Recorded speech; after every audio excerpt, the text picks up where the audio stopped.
Terminal হয়েছে, সেই টার্মিনালেও কিন্তু দেখা যাচ্ছে যে প্যাসেঞ্জারের সংখ্যা নেই, এবং বাংলাদেশ থেকে প্যাসেঞ্জার ভারতে প্রবেশ করলেও কিন্তু বাংলাদেশ থেকে কিন্তু মানে মানে ভারত থেকে কিন্তু বাংলাদেশে প্যাসেঞ্জার যাওয়ার সংখ্যাটা কিন্তু একদমই নেই।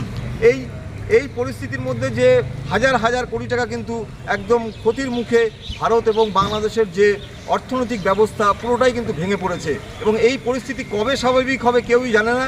এখানকার মানি এক্সচেঞ্জার থেকে শুরু করে সব রকম পরিস্থিতি কিন্তু একদম আমাদের পেট্রাপোল থেকে শুরু করে গেদে থেকে শুরু করে পশ্চিমবাংলার চ্যাংড়াবান্ধা থেকে শুরু করে ফুলবাড়ি, যেখান দিয়ে পণ্য আমদানি এবং রপ্তানি হয়, সেসব জায়গায় কিন্তু ভারত কিন্তু কড়া অবস্থান নিয়েছে, এবং এই সীমান্তে কিন্তু তাদের সেই নজরদারি রয়েছে ভারতীয় সীমান্তরক্ষী বাহিনী। এই ছিল আমার কাছে পেট্রাপোল সীমান্ত থেকে সর্বশেষ তথ্য। অমল দত্ত, কলকাতা।